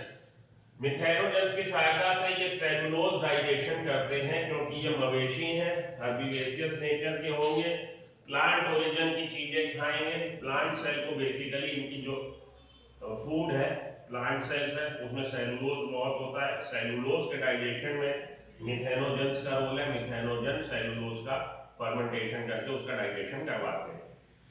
तो इनकी गट में, स्टमक के पहले पार्ट ह्यूमन में मिथेनोजेन बहुत है, और ये बैठे बैठे जुगाली किया करते हैं, इसलिए इनको कट चूइंग एनिमल्स भी बोलते हैं। कट, CUD, कट, चूइंग चबाना, कट चूइंग एनिमल्स भी इन एनिमल्स को बोलते हैं, बफलो को और हमारे काऊ को, जो बैठे बैठे जुगाली नाम किया करते हैं। उसका कारण ये है कि सेलुलोज का डाइजेशन इतना आसान नहीं है। जब ये एक बार भोजन को अंदर कर लेते हैं तो उसको रिगर्गिटेट करके बाहर को लाके मुंह में जुगाली करके फिर से डिग्लिटेशन करते हैं, फिर रिगर्गिटेट करते हैं, और इस तरह से कई बार ये इस प्रोसेस को करते हैं to complete the digestion of cellulose, cellulose के डाइजेशन को कंप्लीट करने के लिए। ठीक है जी। तो आपसे पूछा क्या जाता है, आपसे क्वेश्चन यहाँ बनता है कि मिथेनोजेंस कहाँ मिल रहे हैं, रूमिनेंट एनिमल्स के गट में या स्टमक के फर्स्ट पार्ट में, that part of the stomach, that part of the stomach is lumen. Lumen में कौन मिल रहा है, methanogen. And methanogens are helpful in the digestion of cellulose. तो ये कट चूइंग एनिमल्स के स्टमक के फर्स्ट पार्ट में ह्यूमन में मिलते हैं मिथेनोजेंस। ये चीज ये बोल रहा है यहाँ पे। Methanogens are present in the gut of several ruminant animals such as cows, buffaloes, and they are responsible for the production of methane. और सेलुलोज के डाइजेशन से मीथेन का प्रोडक्शन होता है from the dung of these animals. और ये methanogens का हम लोग इस्तेमाल कर रहे हैं गोबर गैस प्लांट में, क्योंकि ये गोबर गैस प्लांट में हम लोग जब डंग को, काव के गोबर को डाल देंगे तो वहां पे ये उसका डाइजेशन, उसको डिग्रेडेशन करेंगे और बायोगैस का प्रोडक्शन करेंगे, जिसमें मेनली मीथेन। आगे चलते हैं। They are group of most primitive prokaryotes which are believed to have evolved immediately after the evolution of first life. ये जो आर्कीबैक्टीरिया है, आर्कीबैक्टीरिया को हम लोग मोस्ट प्रिमिटिव लाइफ फॉर्म मानते हैं। बहुत टाइम पहले से इनका अस्तित्व इस धरती पे है, बहुत पुराना इनका राज्य इस धरती पे है। मोस्ट प्रिमिटिव प्रोकैरियोटिक सेल है जो कि तुरंत बनी, कब, जब पहली लाइफ धरती पे आई तो उसके बाद इनका अवतरण हुआ और ये तुरंत धरती पे आए आर्कीबैक्टीरिया। इसी वजह से इनको हम लोग लिविंग फॉसिल्स भी बोलते हैं। They are characterised by absence of peptidoglycan in their wall. इनकी सेल वॉल में पेप्टिडोग्लाइकेन नहीं मिलेगा। सेल वॉल, हमारी बैक्टीरिया की सेल वॉल किसकी बनी होती है? पेप्टिडोग्लाइकेन की। Peptidoglycan is the polymer of N acetyl glucosamine and N acetyl muramic acid. Peptidoglycan जो है, जो बैक्टीरिया की सेल वॉल का कॉन्स्टिट्यूएंट है, वो पॉलीमर है किसका? N acetyl glucosamine and N acetyl muramic acid का। इनकी सेल वॉल में, आर्कीबैक्टीरिया की सेल वॉल में, इसकी सेल वॉल का कंपोजिशन बैक्टीरिया से अलग है। Bacterial cell wall is made up of peptidoglycan and peptidoglycan is the polymer of N acetyl glucosamine and N acetyl muramic acid, whereas peptidoglycan is not present in case of cell wall of the archaebacteria. Archaebacteria की cell wall में peptidoglycan नहीं मिलता। Instead, the wall contains protein and non-cellulosic polysaccharide. Protein और polysaccharide की बनी cell wall है, लेकिन यहाँ पे जो पॉलीसैकेराइड है वो सेलुलोज नहीं, कुछ और। Many archaebacterial even now live under extremely hostile condition. बहुत सारे आर्कीबैक्टीरिया ऐसे हैं जो एक्सट्रीम हॉस्टाइल कंडीशन में रह रहे हैं। Where very few other organisms can dare subsist, जहां पे कोई दूसरे ऑर्गेनिजम्स सरवाइव करना उनके लिए बहुत मुश्किल हो जाएगा, सरवाइव नहीं कर पाएंगे। The archaebacterial are of two broad category. Archaebacteria हमारे मेनली दो मुख्य श्रेणी में आ रहे हैं, obligate category and facultative anaerobe. तो आर्कीबैक्टीरिया में आपको ऑब्लिगेट एनारोब भी मिल रहे हैं और फैकल्टेटिव एनारोब भी मिल रहे हैं। ऑब्लिगेट एनारोब का मतलब है वो ऑर्गेनिजम्स जो एनारोबिक कंडीशन में ही अनिवार्य रूप से रहना पसंद करते हैं। अगर एरोबिक कंडीशन मिलेगी तो वो सर्वाइव नहीं करेंगे। हमारे मिथेनोजेंस ऑब्लिगेट एनारोब होते हैं, ये बात याद रख लीजिएगा, इससे क्वेश्चन फॉर्म होता है। मिथेनोजन जो है वो ऑब्लिगेट एनारोब है। ऑब्लिगेट का मतलब इसेंशियली, अनिवार्य रूप से, और फैकल्टेटिव का मतलब है वैकल्पिक व्यवस्था।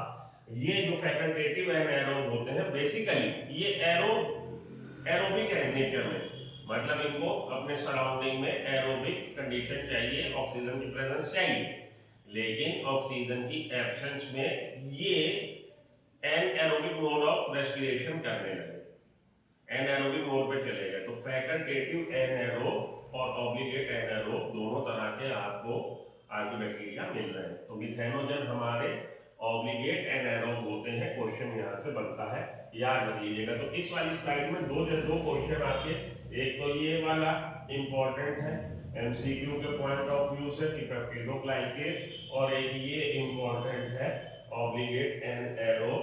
हमारे ऑब्लिगेट एनारोब कौन है जी? आर्कीबैक्टीरिया में हमारे ऑब्लिगेट एनारोब मिथेनोजन। आगे चलते हैं।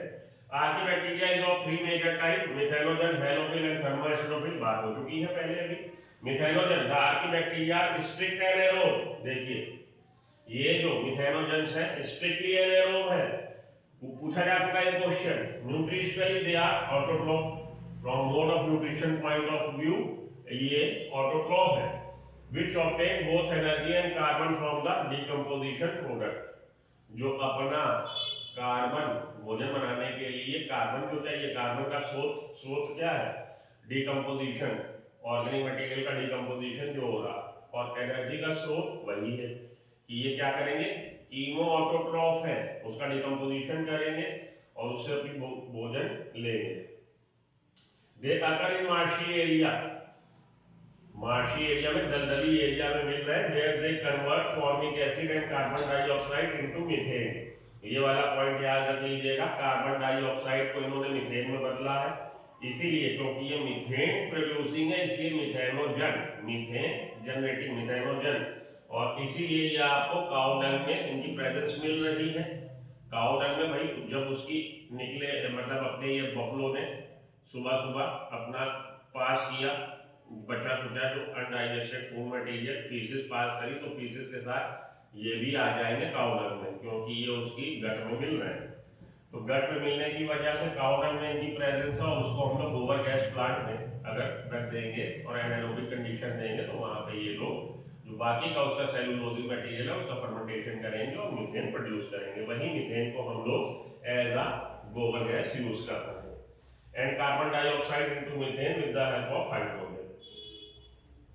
हेलोफाइट्स पे आइए, दूसरी category. They are named so because they usually occur in salt rich area. इनको हेलोफाइट्स हम क्यों बोल रहे हैं, क्योंकि ये आपको ऐसी जगह पे मिल रहे हैं जहाँ सॉल्टी एक कंडीशन है, नमक बहुत ज्यादा, सच है salt pan, salt bed. Salt pan और सॉल्ट बेड क्या हुए, तो भाई कोई पानी का सोर्स ऑफ वाटर है, वाटर इवेपोरेट हुआ, पीछे क्या रह जाएगा, सॉल्ट रह जाएगा, तो उसको हम लोग बोलते हैं सॉल्ट पैन और सॉल्ट बेड।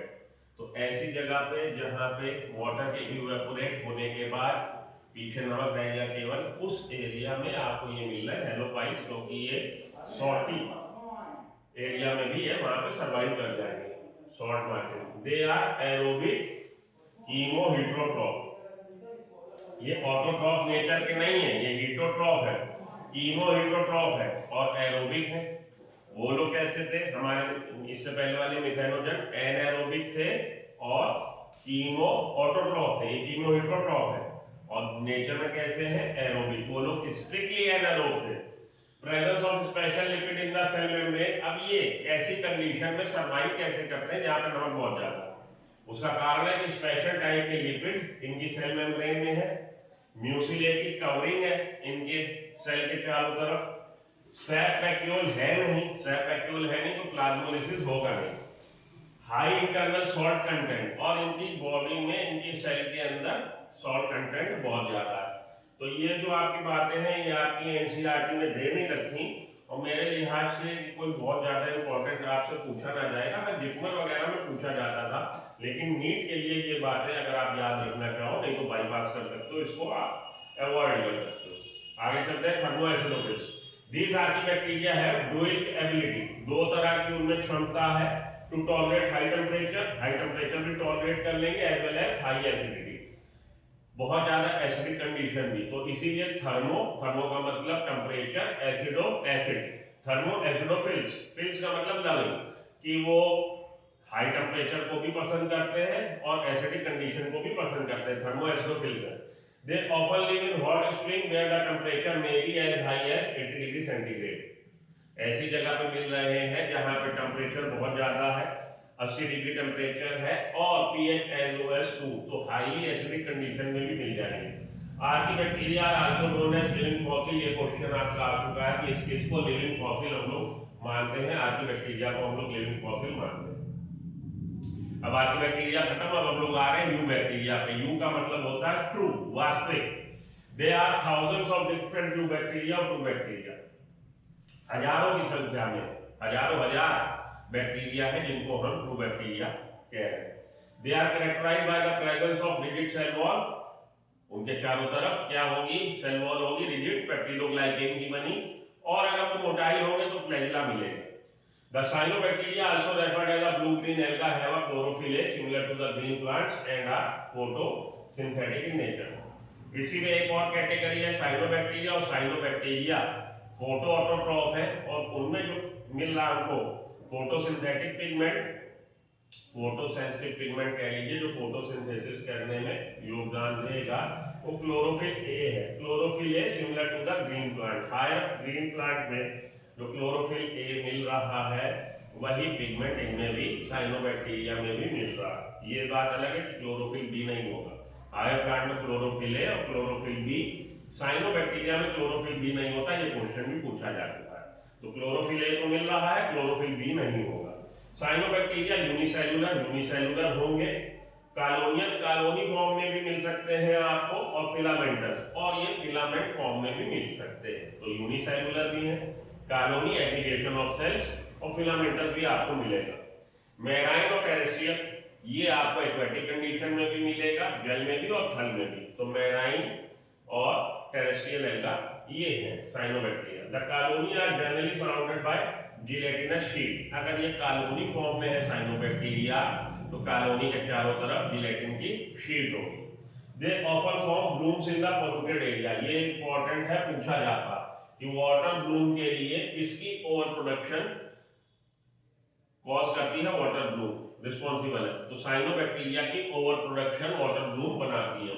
तो आप देखेंगे पानी के ऊपर घड़े से रंग की काई सी जो आपको तैरती सी दिखाई देगी, वो है वाटर ब्लूम, और वो किसकी वजह से? साइनोबैक्टीरिया की वजह से। Some of this organism can fix atmospheric nitrogen in specialized cells called heterocysts. Cyanobacteria में आपको एक स्पेशल सेल हेटेरोसिस्ट मिलेगी। जिन साइनोबैक्टीरिया में हेटेरोसिस्ट मिलेगी वो साइनोबैक्टीरिया और वो सेल हेटेरोसिस्ट नाइट्रोजन फिक्सेशन कर सकती है, उसके काबिल होती है, क्योंकि उसमें एंजाइम नाइट्रोजिनेज मिलेगा।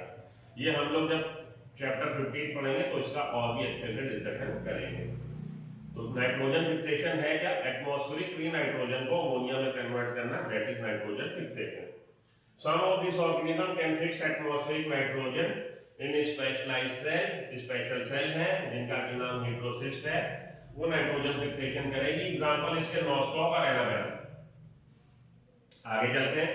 Chemosynthetic autotrophic bacteria oxidise various inorganic substances such as nitrates, nitrites and ammonia. तो फोटो ऑटोट्रॉफ तो है ही, साथ में कीमोसिंथेटिक ऑटोट्रॉफ भी है। Chemosynthetic autotroph bacteria oxidises various inorganic substance, inorganic substance का ऑक्सीडेशन कर रहे हैं, such as nitrate, nitrite, ammonia. तो नाइट्रेट का ऑक्सीडेशन कर दिया या नाइट्राइट का ऑक्सीडेशन कर दिया या अमोनिया का, उससे जो एनर्जी निकली उसकी एनर्जी की सहायता से ये अपना भोजन बना लेंगे। And use the release energy for their ATP production, और इससे इन्होंने अपनी एटीपी प्रोडक्शन कर ली। They play a great role in recycling nutrients like nitrogen, phosphorus, iron and sulphur. और इस तरह के जो बैक्टीरिया हैं जो कीमो ऑटोट्रॉफ है, उनका क्या काम है कि वो बहुत महत्वपूर्ण रोल अदा कर रहे हैं न्यूट्रिएंट्स की रिसाइक्लिंग में। Heterotrophic bacteria are of most abundant in nature, the majority are important decompose. ये आपकी लाइन हम लोग पहले ही पढ़ चुके हैं, इसमें ये लाइन हम लोग पढ़ चुके हैं जब हम लोग बैक्टीरिया को पढ़ रहे थे, तो यहाँ पे इसकी जरूरत नहीं है। और ये जो यहाँ पे ये बात आई है दे प्ले अ रिसाइक्लिंग, तो ये जो बात आई है ये बैक्टीरिया के लिए आई है, साइनोबैक्टीरिया के लिए नहीं, ये वाली बात। They play a great role in the recycling nutrients of nitrogen, phosphorus and sulphur. ठीक है जी। तो यहाँ पे देखिए ये बैक्टीरिया की बात हो रही है, कीमोसिंथेटिक ऑटोट्रॉफिक बैक्टीरिया। हम लोग पढ़ रहे हैं साइनोबैक्टीरिया। ये वाली जो स्लाइड है बेसिकली ये बैक्टीरिया के लिए है, साइनोबैक्टीरिया के लिए नहीं है, क्योंकि ये आपकी एनसीईआरटी का ये स्लाइड फॉर्मेशन है, और एनसीईआरटी ने उसने साइनोबैक्टीरिया के बाद बैक्टीरिया का फिर से जिक्र कर दिया। तो बैक्टीरिया हम लोग पहले ही पढ़ चुके हैं, ये बैक्टीरिया के बारे में बातें हैं, साइनोबैक्टीरिया के नहीं। इस समय हम लोग साइनोबैक्टीरिया पढ़ रहे हैं, तो कंफ्यूज ना होइएगा। ये वाली पूरी स्लाइड का जो कंटेंट है, ये स्लाइड का कंटेंट आपका बैक्टीरिया के बारे में बता रहा है, साइनोबैक्टीरिया के नहीं, ये नहीं। चलिए आगे चलिए। Many of them have a significant impact of human affairs. They are helpful in making curd from milk, production of antibiotics, fixing nitrogen in legume roots, etc. अब हम लोग बैक्टीरिया एज अ होल की बात कर रहे हैं। Cyanobacteria का उतना ही जिक्र था, हो गया खत्म। उसके बाद many of them bacteria as a whole have a significant impact on human affairs, तो ह्यूमन की क्रियाकलापों को बहुत ज़्यादा प्रभावित करता है। They are helpful in making curd. Advantage की बात हो रही, क्या क्या एडवांटेजियस एक्शन है, एडवांटेजियस रोल है बैक्टीरिया के ह्यूमन सिविलाइजेशन में या ह्यूमन के क्रियाकलापों में। They are helpful in making curd, कि ये वो मिल्क से कर्ड बनाने के प्रोसेस में काम आ रहे हैं। They are helpful in making curd from milk. Production of antibiotics, bacteria से हम लोग एंटीबायोटिक्स भी करवा रहे हैं, ले रहे हैं। Fixing nitrogen in legume roots, तो आपको दिखेगा कि बैक्टीरिया लेग्यूमिनस प्लांट के रूट में नोड्यूल फॉर्मेशन करेगा, राइजोबियम जिसका एग्जांपल है, सिम्बायोसिस के रूप में वहां रहेगा और नाइट्रोजन फिक्सेशन करेगा। तो ये तो आपका चैप्टर नंबर 15 में पूरे का पूरा एक टॉपिक है जिसको हम लोग डिस्कस करेंगे। सम आर पैथोजन, तो यहाँ पे हमारे यूजफुल एक्टिविटी है, ये यूजफुल एक्टिविटी बता रहा है बैक्टीरिया की, और इसके बाद हार्मफुल एक्टिविटी बता रहा है कि बैक्टीरिया कैसे हार्म कर रहा है। तो यूजफुल एक्टिविटी के बाद डिसएडवांटेज की बात या हार्मफुल एक्टिविटी की बात कर ले हम लोग। They are pathogens causing damage to the human being, pathogen है, डिजीज कॉजिंग ऑर्गेनिज्म है और ह्यूमन बीइंग को नुकसान पहुंचा रहे हैं। Crop, farm animal and pet, तो केवल ह्यूमन बीइंग को नुकसान नहीं पहुंचा रहे हैं, फसलों को भी नुकसान पहुंचा रहे हैं, फार्म एनिमल्स को भी, पेट को भी हमारे नुकसान पहुंचा रहे हैं। Cholera, typhoid, tetanus, citrus canker are well known diseases caused by different bacteria. Cholera कौन कर रहा? विब्रियो कॉलेरी, इसका पॉजिटिव एजेंट है विब्रियो कॉलेरी, कॉलेरा का पॉजिटिव एजेंट है। टिटनस का क्लोस्ट्रीडियम टिटेनी, सिट्रस कैंकर का ज़ैंथोमोनास सिट्री, तो इसके टाइफॉइड का साल्मोनेला टाइफाइमोरियम, ये पॉजिटिव एजेंट है जिनकी वजह से ये डिजीजेस हो रही हैं। Cholera, typhoid, tetanus, citrus canker. Citrus canker जो डिजीज है वो प्लांट ओरिजिन की, प्लांट की है, और ये तीनों डिजीज हमारे ह्यूमंस की are well known diseases caused by the different bacteria. Bacteria reproduce mainly by fission, bacteria में मेनली रिप्रोडक्शन कैसे हो रहा? बाइनरी फिशन के द्वारा हो रहा है। समटाइम्स अंडर अनफेवरेबल कंडीशन, कभी कभी ऐसा होता है जब अनफेवरेबल कंडीशन होती है, दे प्रोड्यूस स्पोर, तब वो स्पोर फॉर्मेशन कर लेते हैं, ताकि स्पोर क्या होगा, स्पोर के चारों तरफ टफ वॉल होगी और उस वॉल की प्रेजेंस की वजह से स्पोर परसिस्ट कर जाएगा बुरी से बुरी कंडीशन में। They also reproduce by a sort of sexual reproduction by adopting a primitive type of DNA transfer from one bacterium to another. इसके अलावा इसमें आपको पैरासेक्सुअलिटी देखने को मिलेगी। Actual sexual mode of reproduction bacteria में नहीं होता, वास्तविक सेक्सुअल रिप्रोडक्शन बैक्टीरिया में नहीं है। हाँ, उसका इमिटेशन है, नकल है कह लीजिए, या प्रिमिटिव टाइप का बहुत हमें देखने को मिलेगा। रिप्रोड्यूस बाय सॉर्ट ऑफ, लगभग एक तरह का sexual reproduction by adopting a primitive type of DNA transfer, कि ये लोग डीएनए के ट्रांसफर जो हो रहा है, जिसके कॉन्जुगेशन कह लीजिए, ट्रांसफॉर्मेशन या ट्रांसडक्शन, तीन उसके पैरासेक्सुअलिटी के टाइप है, कॉन्जुगेशन, ट्रांसफॉर्मेशन, ट्रांसडक्शन। कॉन्जुगेशन कि एक बैक्टीरियल सेल डोनर सेल की तरह बिहेव करेगी और एक बैक्टीरियल सेल रेसिपिएंट सेल की तरह बिहेव करेगी, तो एक बैक्टीरिया अपना जेनेटिक मटेरियल की कॉपी बना के दूसरे को दे देगा, जो दे रहा है वो प्लस, जो ले रहा है वो माइनस, ये हो गया कॉन्जुगेशन। ट्रांसफॉर्मेशन में बैक्टीरिया बाहर से डीएनए जेनेटिक मटेरियल टेकअप कर लेगा तो ट्रांसफॉर्म हो जाएगा, और ट्रांसडक्शन में जेनेटिक मटेरियल का ट्रांसफर हो रहा है with the help of virus, virus की सहायता से, तो ट्रांसडक्शन है। ये तीन है आपके कॉन्जुगेशन, ट्रांसफॉर्मेशन एंड ट्रांसडक्शन, जो आपके एनसीईआरटी में है नहीं, पूछे नहीं जाते, लेकिन जिक्र आया तो उसका जिक्र कर दिया। ये जो आपको डायग्राम है, ये डायग्राम बाइनरी फिशन का है। बाइनरी फिशन से पहले डीएनए अपने को डुप्लीकेट करेगा, तो ये डीएनए के दो मॉलिक्यूल है, डीएनए के दो मॉलिक्यूल, अभी पेरेंट सेल बीच में से डिवाइड हो रही है और दो डॉटर सेल में अल्टीमेटली बदल जाएगी, बन जाएगी, divide. Bacteria reproduce mainly by fission, हो गई बात। आगे चलिए माइकोप्लाज्मा पे आइए, तो अब हम लोग माइकोप्लाज्मा पीपीएलओ पढ़ रहे। Mycoplasma are the simplest and smallest, सबसे छोटे और सबसे सरल प्रोकैरियोटिक है, can survive without oxygen, important है, बिना ऑक्सीजन के एनारोबिक कंडीशन में भी सर्वाइव कर जाएंगे। Discovered in pleural fluid of cattle, ये कैटल के प्लूरल फ्लूइड में डिस्कवर किए गए, जो कि सफर कर रही थी प्लूरल निमोनिया से, इसलिए इसको पीपीएलओ भी बोलते हैं। The organisms are often called MPLO, mycoplasma like organism, और PPLO, pleuropneumonia like organism। ना माइकोप्लाज्मा और organism that completely lack a cell wall नहीं होती, they are smallest living cell known, सबसे छोटी स्मॉलेस्ट सेल है जो हमें मालूम है कि जिंदा सेल है। Many mycoplasma are pathogenic in plants and animals, plants और एनिमल्स में ये पैथोजेनिक नेचर के होंगे। Size ranges from 0.1 to 0.15 micrometre, बहुत छोटे हैं। A cell wall is absent, plasma membrane forms the outer boundary, cell wall absent है तो plasma membrane outer most boundary बना रही है। Due to absence of cell wall, क्योंकि सेल वॉल नहीं है, the organism can change their shape, इसलिए इनकी कोई डेफिनेट शेप नहीं है। The genetic material is represented by a single DNA duplex, एक सिंगल डीएनए डुप्लेक्स मॉलिक्यूल है which is made because of absence of histone protein, क्योंकि histone proteins नहीं है।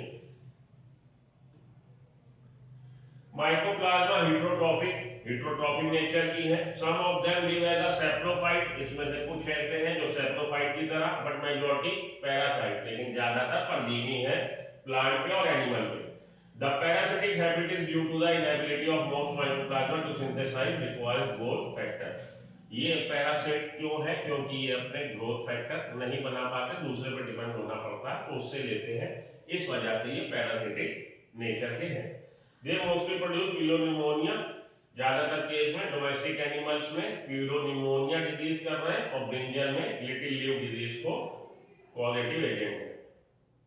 की difference between bacteria and mycoplasma is that bacteria contain a cell wall and have a definite shape, while mycoplasma में जो bacteria के चारों तरफ आपको सेल वॉल की प्रेजेंस मिल रही है जो पेप्टिडोग्लाइकन की बनी है, जबकि माइकोप्लाज्मा में सेल वॉल नहीं है। Therefore, mycoplasma can be referred as wall-less, इसलिए इसको wall-less हम लोग बैक्टीरिया बोलते हैं। Plasma membrane form the outermost boundary, बात हो गई। Due to absence of cell wall, change their shape, बात हो गई। They are known as jokers of plant kingdom, इनको हम लोग plant kingdom के jokers भी बोल रहे हैं। Genetic material is presented by DNA duplex, बात हो गई। Mycoplasma heterotrophic, बात हो गई इस बात की। ये सारी बातें हो चुकी, आगे चलिए।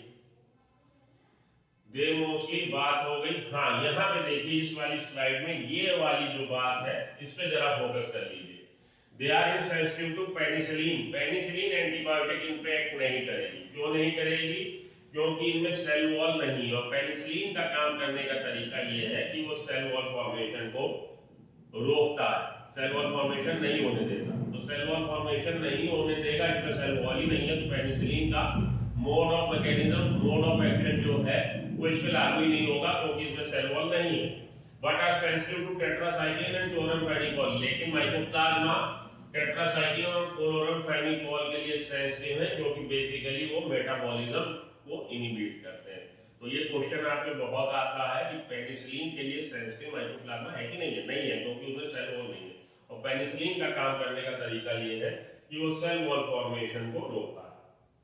साइनोबैक्टीरिया फिर से आ गया, पढ़ लीजिए। साइनोबैक्टीरिया ब्लू ग्रीन एल्गा, पहले इसको ब्लू ग्रीन एल्गा के नाम से हम लोगों ने स्थान दे रखा था एल्गी में। बाद में देखा गया कि इलेक्ट्रॉन माइक्रोस्कोप की खोज के बाद कि बेसिकली ये प्रोकैरियोटिक सेल है, तो वहां से इसको रिमूव किया और इसको प्रोकैरियोटिक सेल मोनेरा में स्थान दिया गया और नाम बदल दिया गया, इसका नाम कर दिया गया साइनोबैक्टीरिया।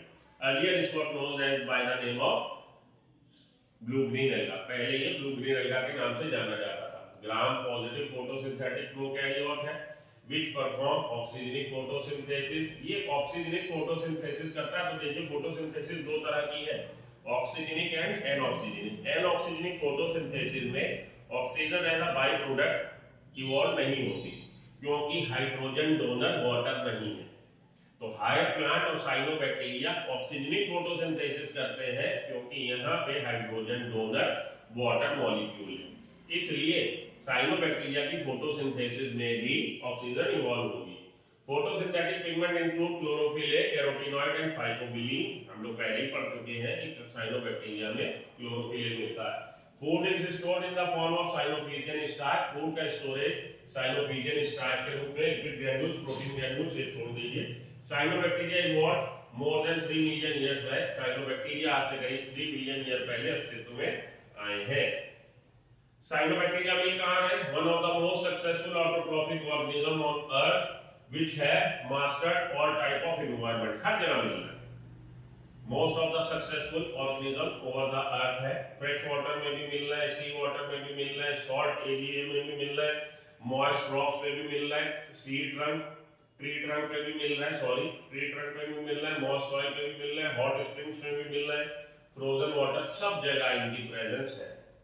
साइनोबैक्टीरिया में भी यूनिसेलुलर कॉलोनियल फिलामेंटल बात हो चुकी, फ्लैजिला एब्सेंट होगा, फ्लैजिला नहीं मिलता साइनोबैक्टीरिया में, ये बहुत इंपॉर्टेंट है, इस चीज को याद रख लीजिएगा, फ्लैजिला एब्सेंट, साइनोबैक्टीरिया में फ्लैजिला नहीं होता। Blood gliding movement are known, लेकिन वो मूवमेंट दिखाएंगे कैसे, ग्लाइडिंग मूवमेंट दिखाएंगे।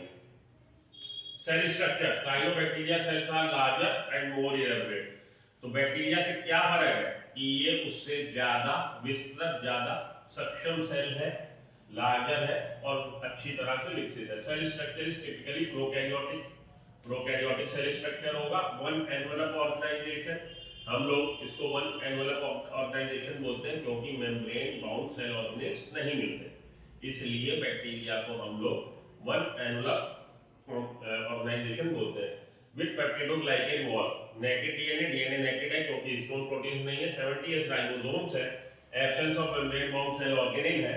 Thylakoid membrane contain chlorophyll A, thylakoid में है क्लोरोफिल ए, लेकिन थाइलाकॉइड ग्रेना फॉर्मेशन के रूप में नहीं, थाइलाकॉइड फ्री बिल्कुल साइटोप्लाज्म में मिलेंगे आपको, और उसमें क्लोरोफिल ए मिलेगा, कैरोटीनॉइड्स मिलेंगे, ज़ैंथोफिल मिलेगा। क्लोरोफिल बी इज एब्सेंट, बहुत इंपॉर्टेंट है, याद रख लीजिएगा, क्लोरोफिल बी नहीं मिल रही है हमको साइनोबैक्टीरिया में। आगे चलिए, a naked circular double strand DNA lies quite generally in the central part of the cytoplasm। DNA का मॉलिक्यूल मिल रहा है, DNA का मॉलिक्यूल सर्कुलर है, डबल स्ट्रैंडेड है। The coil of DNA is equivalent to the single chromosome of higher organism। ये line बहुत important है, पूछा जाता है कि बैक्टीरिया का डीएनए या साइनोबैक्टीरिया का डीएनए मॉलिक्यूल जो है उसको हम लोग इक्विवेलेंट टू किसके मानते हैं, equivalent to the single chromosome of eukaryotic cell मानते हैं। It is often called nucleoid, और इसके लिए टर्म हम लोग यूज करते हैं जेनेटिक मटेरियल के लिए, बैक्टीरिया के जेनेटिक मटेरियल के लिए हम लोग टर्म यूज करते हैं न्यूक्लियोइड। हेटेरोसिस्ट, ये हम लोगों ने देखा था कि हेटेरोसिस्ट जिस साइनोबैक्टीरिया में है उसमें ये एबिलिटी होगी कि वो नाइट्रोजन फिक्सेशन करेगा। तो हेटेरोसिस्ट की आप लोग स्ट्रक्चर देख लीजिए, it is a large size cell, pale colour, हल्के कलर की होगी, थिक वॉल, वॉल बड़ी थिक होगी, which occurs in the terminal, या तो पोजीशन उसकी कहां है, एकदम बिल्कुल एंड पे, या इंटरकैलरी बीच में, या लेटरल पोजीशन पे। Position in the filamentous cyanobacteria, filamentous cyanobacteria में हेटेरोसिस्ट मिलेगी। The thick wall is impermeable to oxygen but permeable to nitrogen, ये हेटेरोसिस्ट है। तो हेटेरोसिस्ट की वॉल, ये वॉल बड़ी थिक है, थिक वॉल होने की वजह से हेटेरोसिस्ट, थिक वॉल होने की वजह से ये इम्परमियस है ऑक्सीजन के लिए। इसके अगर चारों तरफ ऑक्सीजन की प्रेजेंस हो गई, इस सेल के अंदर ऑक्सीजन आ गई, तो इसका नाइट्रोजिनेस एंजाइम जो नाइट्रोजन फिक्सेशन में रोल प्ले कर रहा है वो ऑक्सीजनिक कंडीशन में, मतलब ऑक्सीजन की प्रेजेंस में इफेक्टिव नहीं रह जाता, उसको एनारोबिक कंडीशन चाहिए। ऑक्सीजन की प्रेजेंस में नाइट्रोजिनेस वर्किंग एफिशिएंसी अपनी खो देता, नाइट्रोजन फिक्सेशन कर नहीं पाएगा, तो इसीलिए ये हेटेरोसिस्ट, इसकी सेल वॉल जो है थिक है, और ये इम्परमियस टू ऑक्सीजन है, लेकिन नाइट्रोजन को परमिएट अलाउ कर देगा डिफ्यूज होने के लिए, permeable to nitrogen. Reproduction, cyanobacteria mostly multiplied by asexual mode of reproduction, the later include binary fission fragmentation। Importance क्या है, they are early colonizer of the bare and barren area। तो नग्न चट्टानों पे जहाँ पे कुछ नहीं उगरा वहाँ पे ये सबसे पहले मिलेंगे, along with bryophytes या लाइकेन का, ये लाइकेन सबसे पहले आते हैं, उसके अलावा ये भी मिल जाएंगे, लाइकेन के बाद ये भी वहाँ पे कॉलोनी फॉर्म कर लेंगे। They provide suitable condition for the growth of other organisms even in the most hostile environment। बाद में ये hostile environment में वहाँ पे ये भी ग्रोथ कर गया, दूसरे ऑर्गेनिजम्स को बाद में आने के लिए इन्होंने रास्ता तैयार कर दिया। Blueprint as a function as a food to several aquatic animals, aquatic animals के लिए ये फूड की तरह काम कर रहा है। Spirulina is regularly collected for human consumption in parts of Africa, Africa में स्पाइरुलिना का यूज किया जा रहा है एज अ फूड सप्लीमेंट के लिए। Nostoc is similarly used in China, तो ये चाइना, अफ्रीका, भूलो, ये सब नहीं पूछा जाएगा, आप ये याद रखो कि नॉस्टॉक और स्पाइरुलिना को हम लोग as a food supplement use कर रहे हैं। Several cyanobacteria have the ability of a nitrogen fixation, the filamentous form possess ये हम लोग बात कर चुके कि प्रोसेस मिलेगी और वो नाइट्रोजन फिक्सेशन करेगा। Nitrogen fixing cyanobacteria often used for the reclaiming user soil nostoc और एनाबिना। वो वाले साइनोबैक्टीरिया जो फिलामेंटस है जैसे कि नॉस्टॉक और एनाबिना, उसको हम लोग भूमि की उर्वरकता बढ़ाने के लिए इस्तेमाल कर सकते हैं। Species of Anabaena and Aulosira do not allow mosquito larva to grow nearby. Anabaena और ओलोसेरा ये क्या करते हैं, मॉस्किटो लार्वा को ग्रो नहीं करने देते। तो सच इस तरह के साइनोबैक्टीरिया को हम लोग वाटर बॉडी में इस्तेमाल कर सकते हैं। Can be inoculated in village form, भाई पोखर तालाब में हमने उसको इस तरह के नॉस्टॉक हमारे ओलोसेरा और एनाबेना की ग्रोथ वहां करवाई ताकि वहां पे मच्छरों का प्रकोप ना हो। And rice field to prevent the growth of mosquito. Rice धान का जहाँ पे आप देख लो खेती होती है तो वहाँ पे घुटनों घुटनों तक पानी, रोज पानी में मच्छर न पनपे, इसलिए वहाँ पे हम एनाबेना या ओलोसेरा को यूज कर सकते हैं क्योंकि मॉस्किटो लार्वा को वो लोग फीड कर रहे हैं। तो फटाफट हम लोग देखें इससे related question. Which one of the following found in extreme haline saline condition. Saline condition में कौन मिल रहा था, तो सेलाइन कंडीशन में archaeobacteria. Which of the following components provide sticky character to the bacterial cell. Bacterial cell को sticky character glycocalyx. Which of the following structure is not found in prokaryotic cell. Prokaryotic cell में क्या नहीं मिलता, तो mesosome मिलते हैं, ribosome, plasma membrane मिलती है, न्यूक्लियर मेम्ब्रेन नहीं मिलती। The cyanobacteria also referred as cyanobacteria को पहले blue green alga कहा जाता था। Five kingdom classification suggest by Whitaker is not based on, किस पे नहीं based था, mode of nutrition था, mode of reproduction था, phallus organization था और well defined nucleus। तो nucleus well defined, mode of nutrition था, mode of reproduction भी था, phallus organization भी था, well defined nucleus।